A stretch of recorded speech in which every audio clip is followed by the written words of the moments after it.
Baik, kita akan masuk ke pembahasan bagian soal nomor 3. Sebuah partikel bergerak sepanjang sumbu X dan posisinya diberikan oleh sebuah fungsi seperti pada soal 50T plus 10T kuadrat. Tentukanlah kecepatan rata-rata partikel selama 3 detik pertama. Oke, artinya kalau kita bicara soal 3 detik pertama, maka kecepatan rata-rata 3 detik pertama itu akan sama dengan posisi pada T sama dengan 3 dikurangi posisi pada T sama dengan 0 ya. Karena dia bergerak dari 0 sampai 3 detik pertama ya. Di mana delta T-nya adalah 3. Jadi kalau kita hitung di sini X3 adalah kita substitusi 3 ke persamaan X 50 dikali 3, 350 ditambah dengan 10 dikali 3 kuadrat 9. 90 ditambah 150 ya. Jadi kita bisa dapatkan di sini 150 ditambah 90 dikurangi dengan 0 ya, karena Anda bisa lihat ketika T disubstitusi sama dengan 0 pada persamaan di atas, kita akan dapatkan X sama dengan 0. Dibagi dengan 3. Dia akan sama dengan meter per second ya. Jadi kita akan dapatkan di sini 80 meter per second.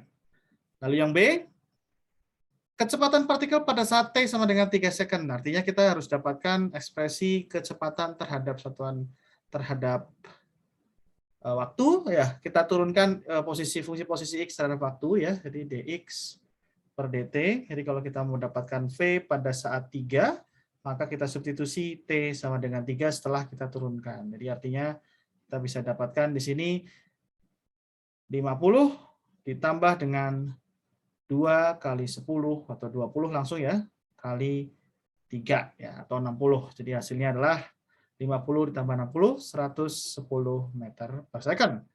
Lalu C, percepatan partikel pada saat T sama dengan 3 sama saja.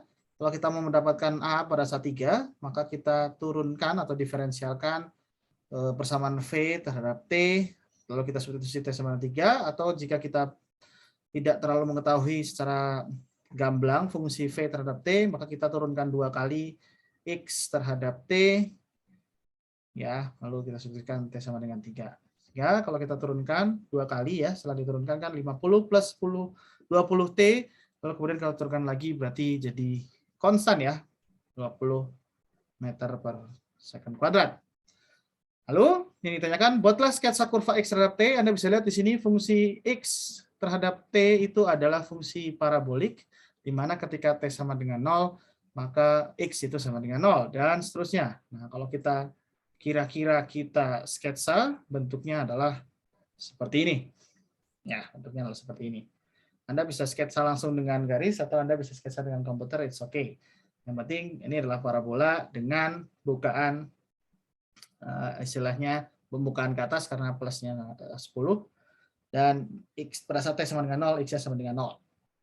Lalu buatlah sketsa kurva V terhadap T. Anda bisa lihat kurva V terhadap T, karena X itu kuadratik, maka karena V adalah turunan dari fungsi kuadratik, maka dia pasti garis lurus. Tapi ketika T sama dengan 0, ya Anda bisa lihat kecepatan atau kelajuan dari V itu tidak sama dengan 0 ya, dia akan sama dengan 50.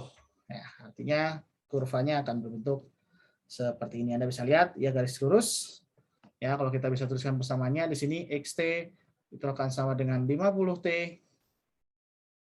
plus 10t kuadrat, sedangkan untuk vt sebagai turunan dari x itu akan sama dengan 50 ditambah 20t. Anda bisa lihat di sini ketika t sama dengan 0, maka v-nya adalah 50.